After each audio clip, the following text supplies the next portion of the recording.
It is night in the African bush, where the familiar becomes mysterious, and the unfamiliar is strange indeed.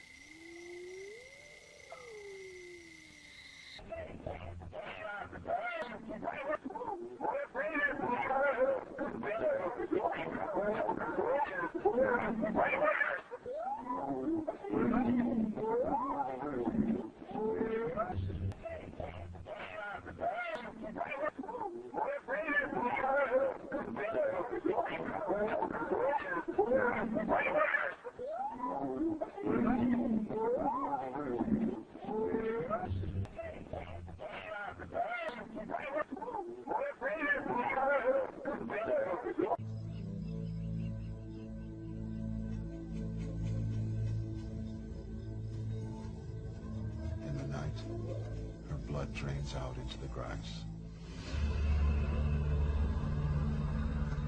The central pride is now smaller by one lioness. It is always sad to watch the death of a lion or a hyena that we have come to know. But these endless cycles of life and death have continued throughout the ages.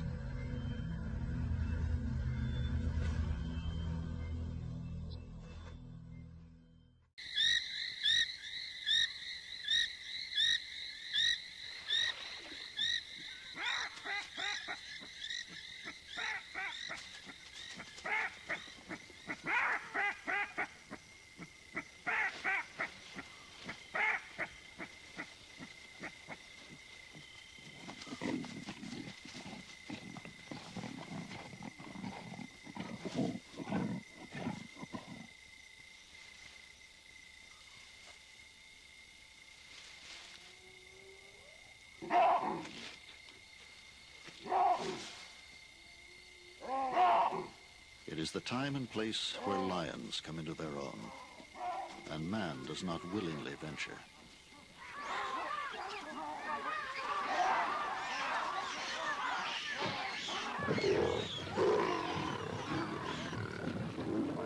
In this dark realm, they reign supreme. They are the kings. They are the lions of the African night.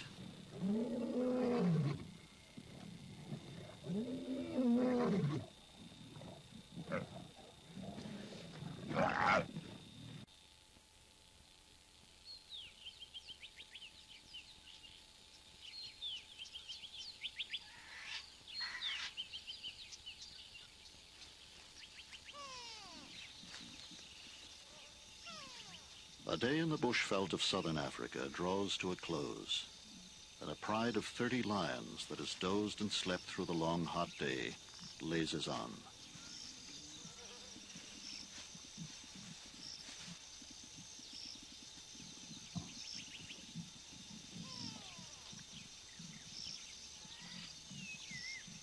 This pride is unusually large, 2 or 3 times larger than most, and for small cubs, life in such a pride can be hard. When food is scarce, competition at kills is fierce, and it's the little cubs that always suffer. The males that sired these cubs have deserted their big family to form a new pride, elsewhere with younger lionesses. Now all the adults in this pride are females.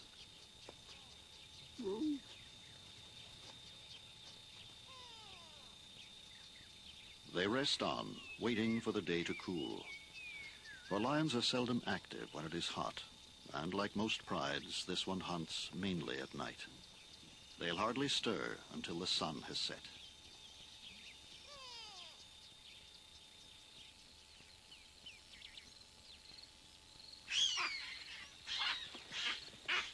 As the day winds down, young baboons cavort in a last burst of play.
The sounds of day merge through the evening into those of an African night.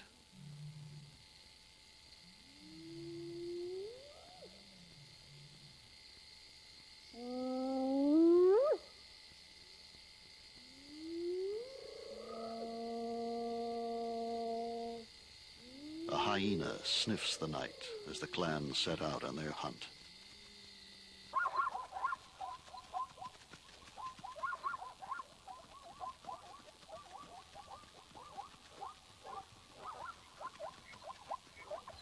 In their first hunt of the night, the lions have failed to make a kill.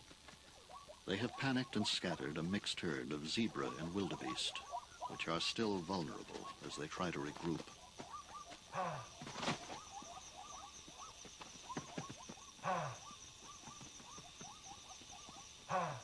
The lions have approached their prey in a broad front and are now spread out at intervals through the bush, listening.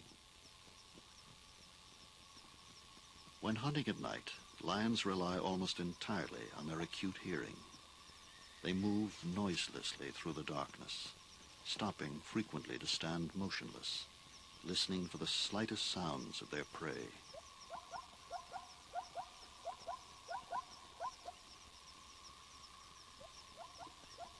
Although the lions may not see any better at night than their prey, the deep shadows provide more cover for stalking.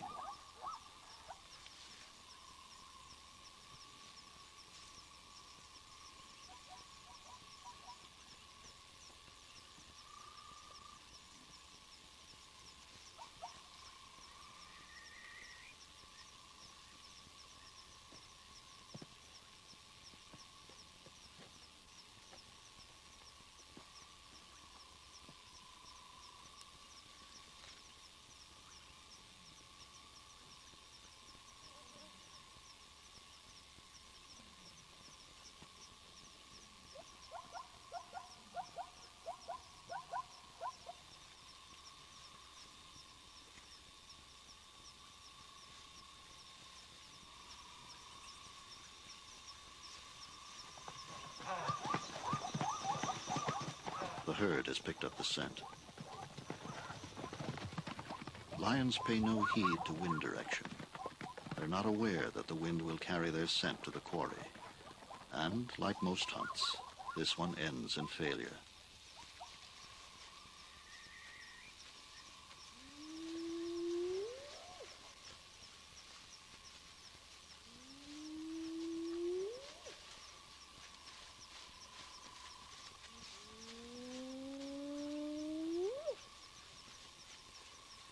With so many mouths to feed, a pride like this has to hunt nearly every night. To survive, each year they will have to kill about 250 animals the size of a wildebeest.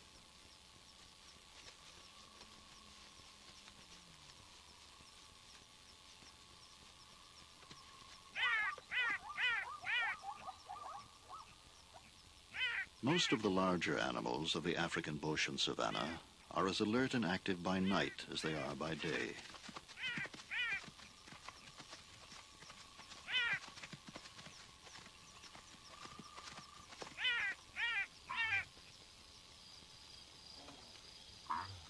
But the baboons do sleep at night. Soon after dark, they settle in the protective canopy of a tree where they'll be safe from predators, and they sleep soundly.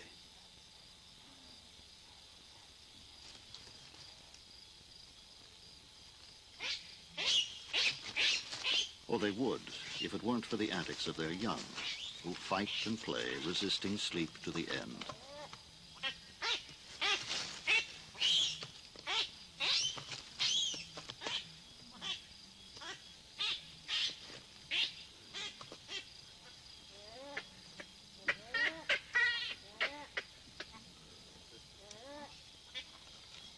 From crevices, burrows, and holes, animals that have slept through the day are emerging.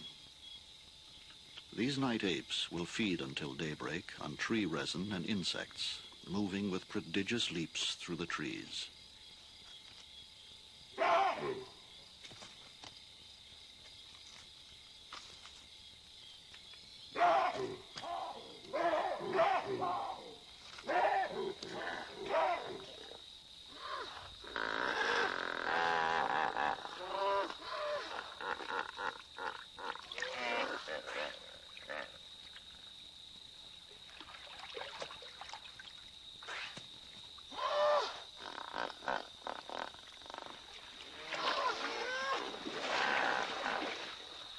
Hippos, having slept and rested in the river all day, emerge now to feed.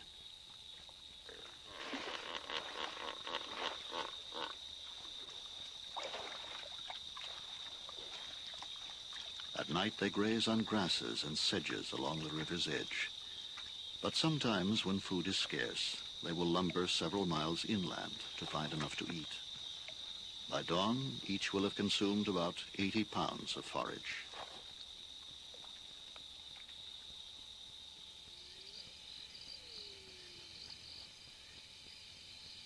From his burrow entrance, a porcupine tests the safety of the night before he leads his family out to feed.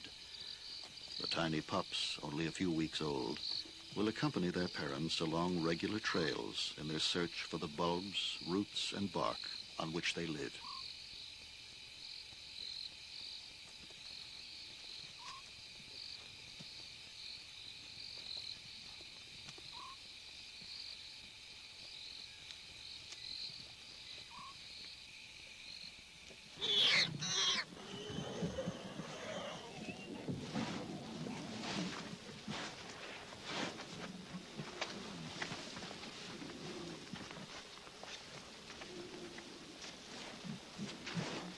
The lions have trapped a warthog in its burrow. It's a prize they cannot resist, and they will dig until they unearth it.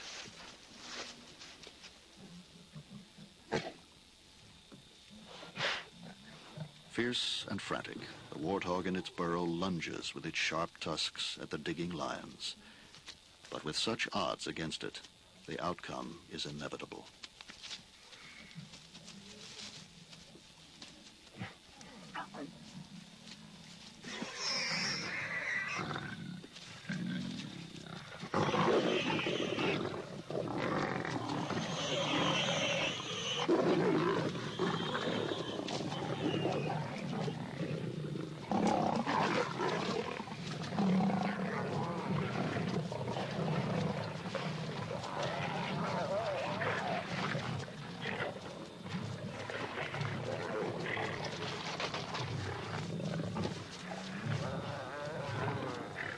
But only a lucky few get a meal from such small prey.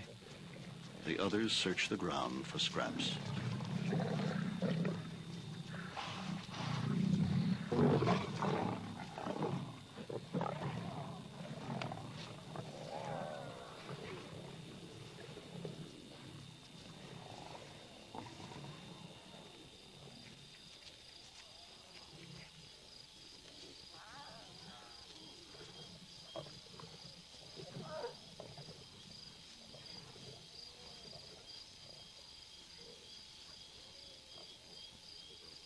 The hungry lioness returns to the demolished burrow for a last hopeful search before the pride moves on.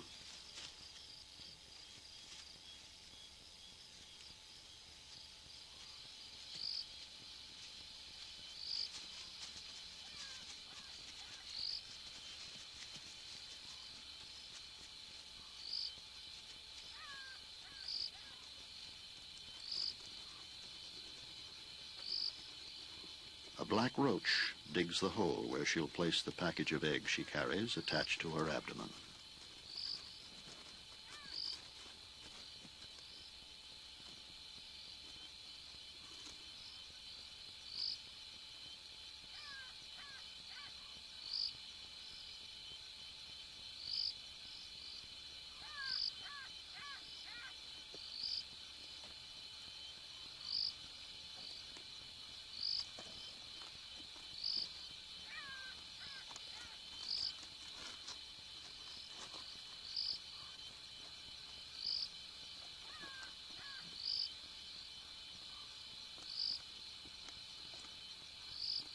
The only maternal care she gives her progeny is now, as she carefully conceals their position, disguising the site with pebbles and vegetation.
One of the cubs has an injured leg and lags behind the pride.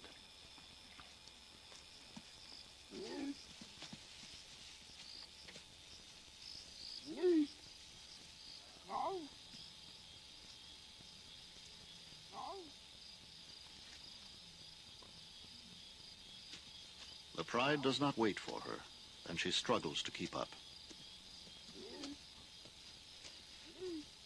A civet is more at home on the ground, but a dead tree is a handy refuge when 30 lions pass by.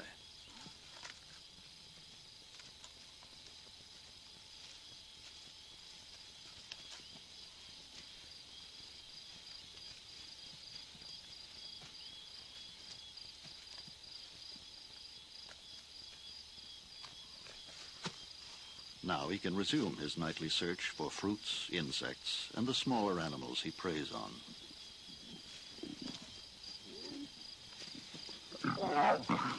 When the cub catches up with the others, she must endure the rough bullying that young lions inflict on one another, especially on those with any disability.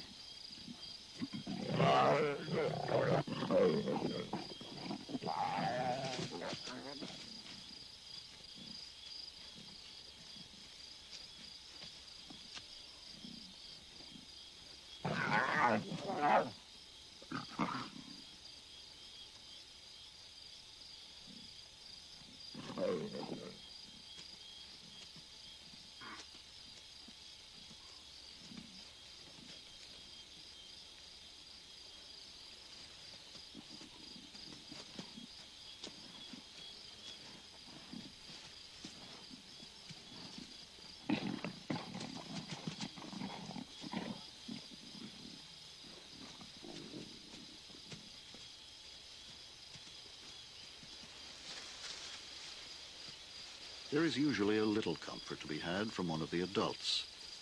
Besides, cubs are remarkably resilient. They have to be. And this one will soon recover to torment in turn some other poor cub.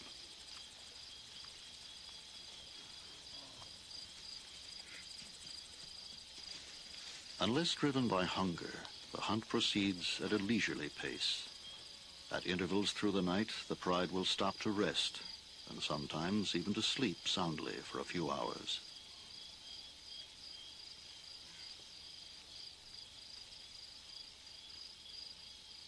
Supreme masters of relaxed living, lions are seldom on their feet for more than 4 or 5 hours in every 24.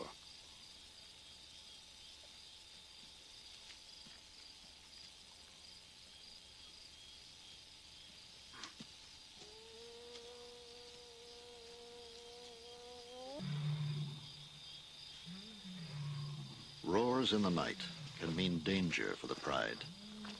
These come from a group of males that have been trying to take over the pride in its territory for some months. But the intruders are shunned by the pride.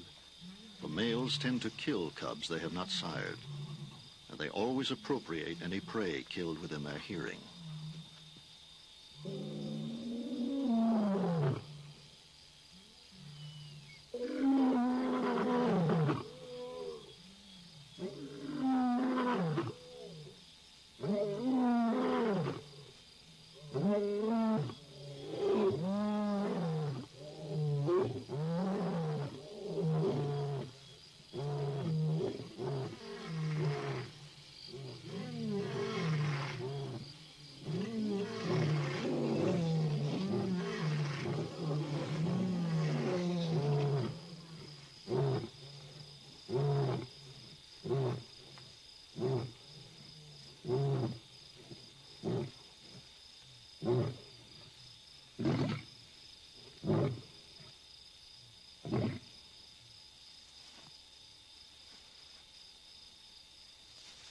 So the pride departs in another direction and won't relax or resume the hunt until out of range of the big males.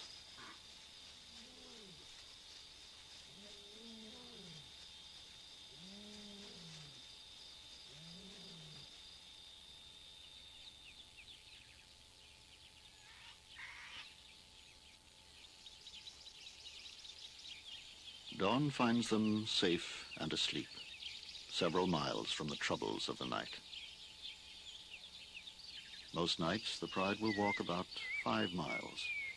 But when foiled in their hunt, or to avoid other lions, they may cover twice that distance.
The unpredictable wrath of this bull elephant takes the lions by surprise. There is no point contesting the matter, and the pride moves on to find a more hospitable place.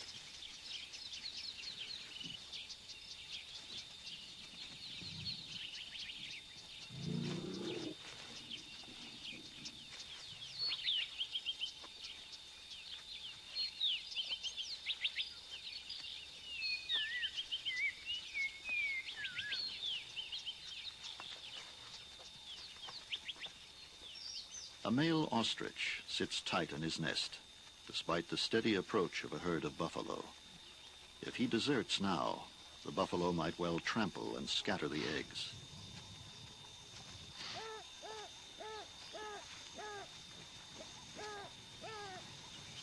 But the approach of a herd of lions is too much for the buffalo.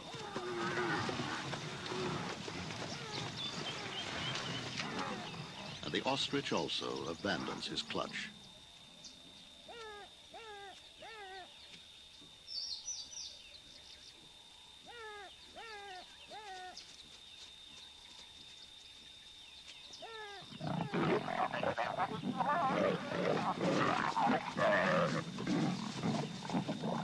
These eggs are a novelty for the lions. In the excitement of the first rush on the nest, 1 or 2 eggs were smashed and the contents fought over. But now the lions are puzzled and unable to open the others.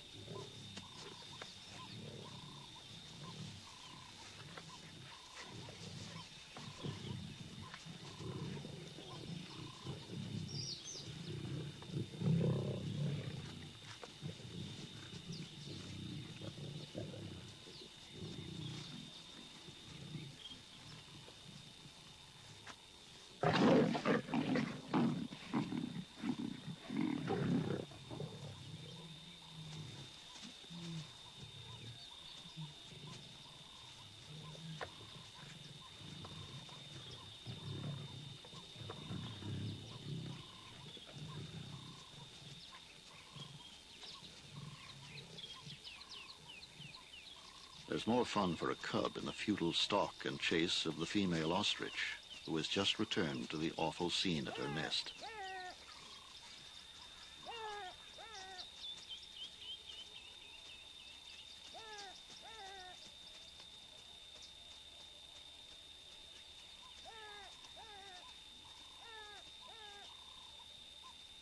The remaining eggs are lion-proof, and the pride wanders away to seek shade, where they will sleep through the rest of the day.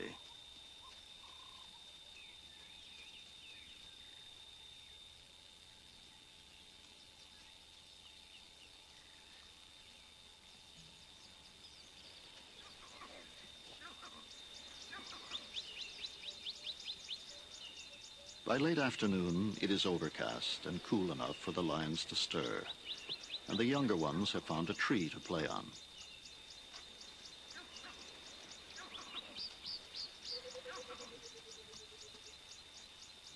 tree climbing is not something they're very good at.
Lions have an edge when stalking prey distracted by the chaos of a storm. This time they have killed a young zebra.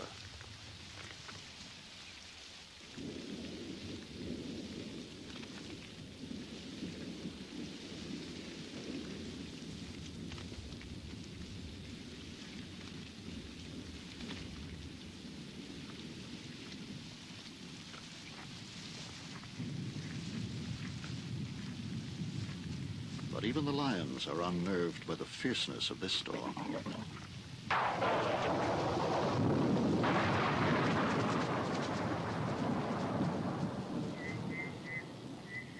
The rain unearths a rain frog. Most of the year, they are inactive and remain buried underground. They emerge only when the earth is soaked. The storm has damaged the tunnels of termites, exposing the workers and making them easy prey for the quick tongue of the rain frog.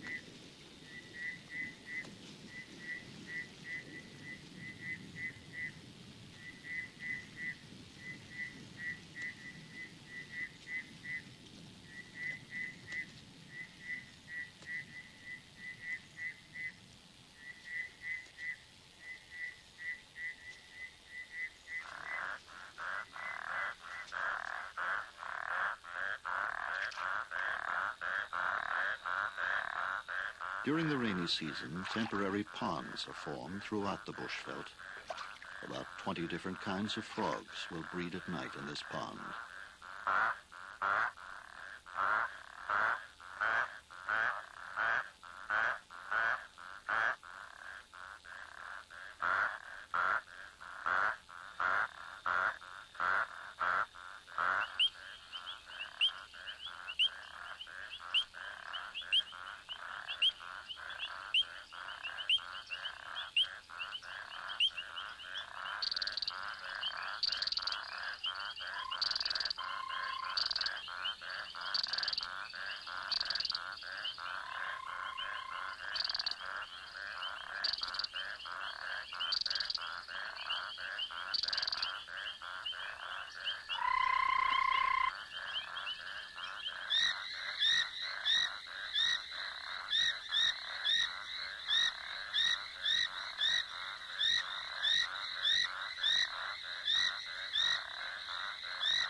Not only frogs are attracted to the pond, this marbled tree snake waits for a meal to come within range.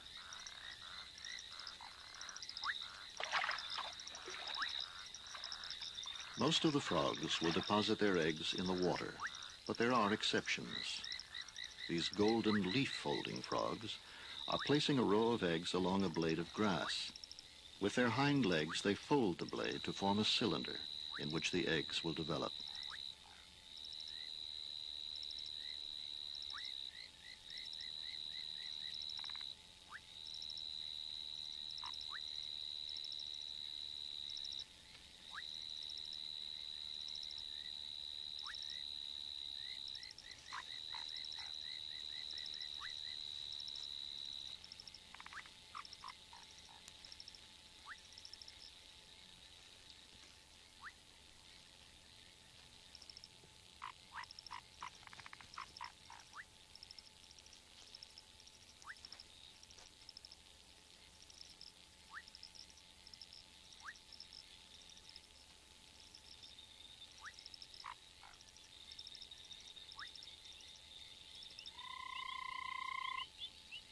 By far the most numerous predators at this pond are the spiders.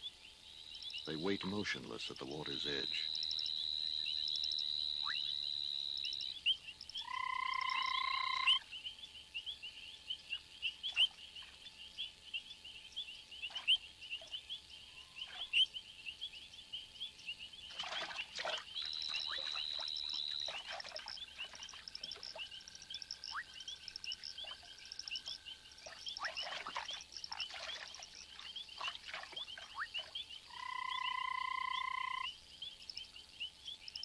When the frog has been subdued, the spider carries it out of the water to be consumed.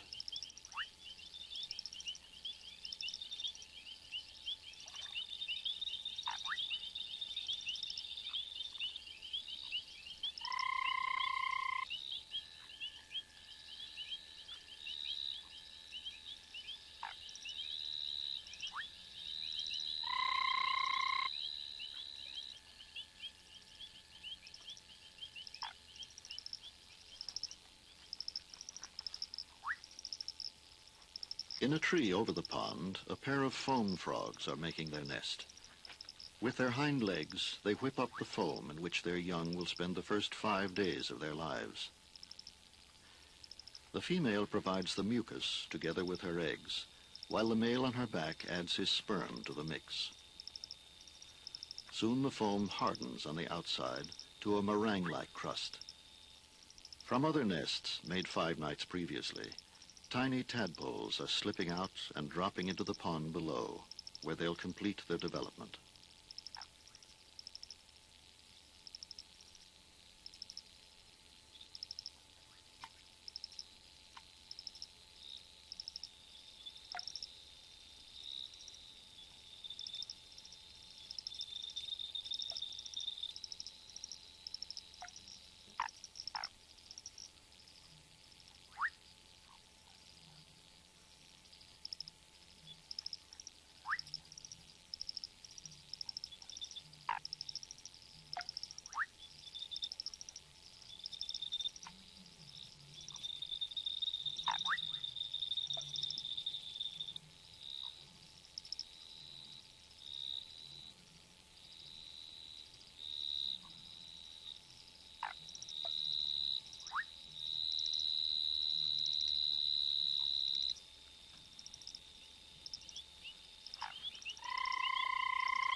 It is common for more than one pair of frogs to make a nest together, but this group is extraordinary.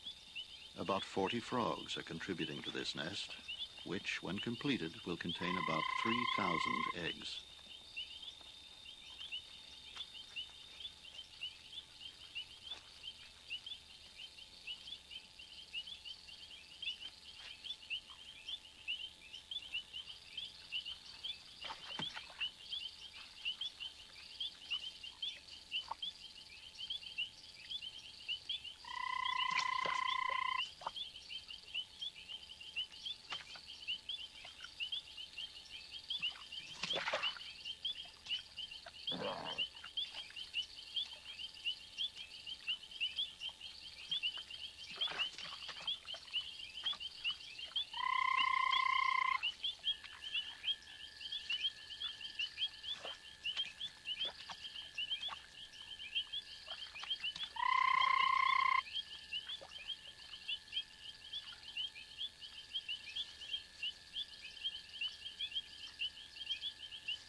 pride has come upon a foraging porcupine, which the adults have left to the inexperienced younger lions.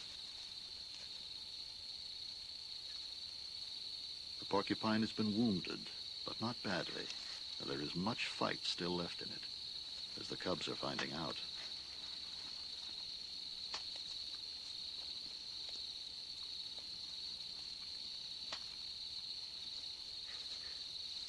To succeed, they will have to insert a paw under the porcupine and bowl it over to expose its unprotected belly.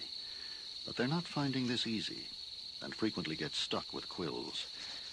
The encounter eventually becomes a lesson in restraint.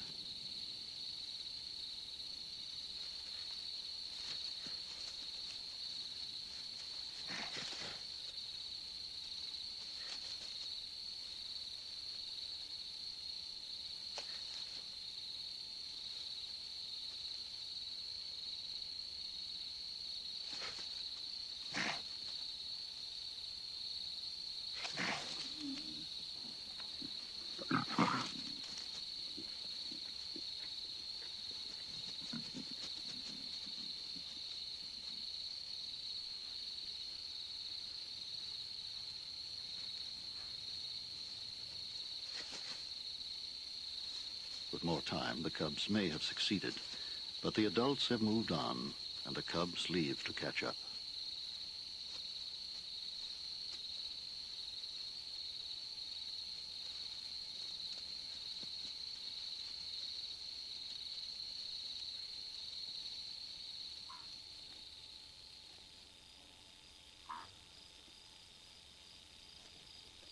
A scorpion clears the sand from its burrow before settling in the entrance to ambush passing prey.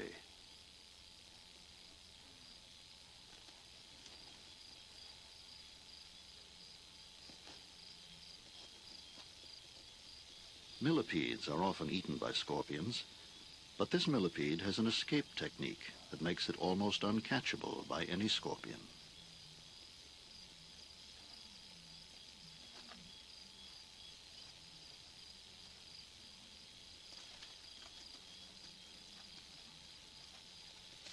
When molested, it flips onto its back and, snake-like, slithers out of range.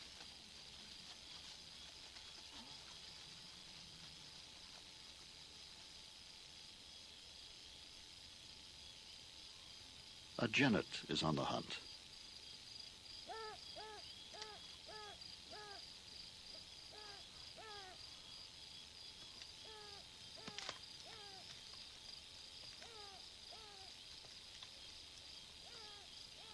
Genets are relatives of the mongoose. They are equally at home on the ground or in trees, where they prey on any animal small enough to subdue.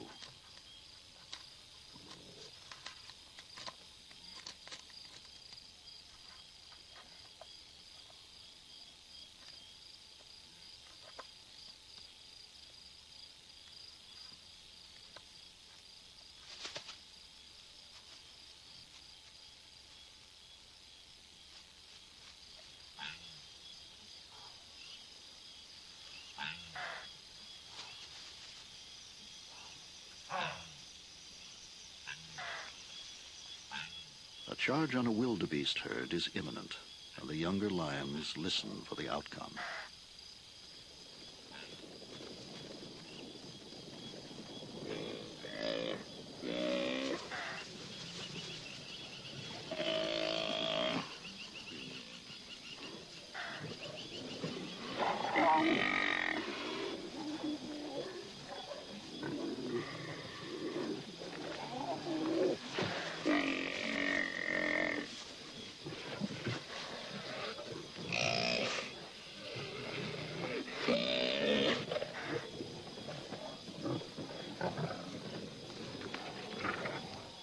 For the small cubs, this is the ultimate test of their ability to survive.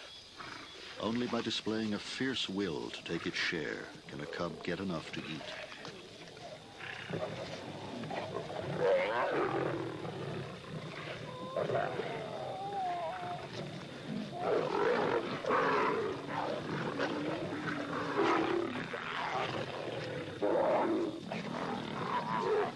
And it is now, when the abdomen of the wildebeest is torn open and the choicest portions become available, that the competition is keenest.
By the end of such a meal, most of the pride will have at least some small injury, but they scarcely seem to notice their wounds, which soon heal.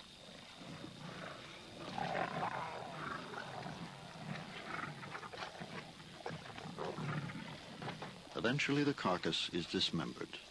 The adults and larger cubs have taken their spoils into the surrounding bushes to gnaw on in peace.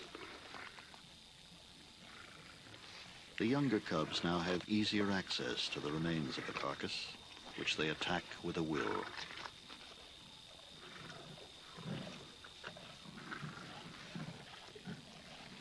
And even the lame cub has managed to get a share.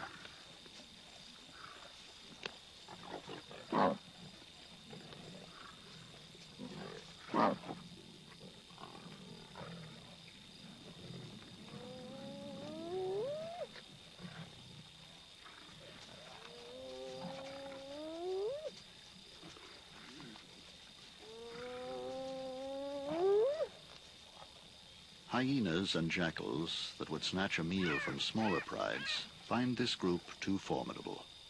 They will keep their distance until it's all over.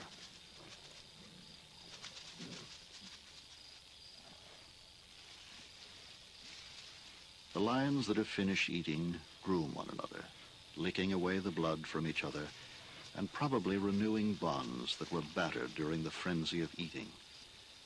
For it is only at kills that harmony within the pride breaks down. There is no hierarchy in a lion pride. All are equal, and the members compete only at kills.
In harmony again, and replete for a little while, the pride moves on to find a shady place to spend the day. By nightfall, this large family will be hungry.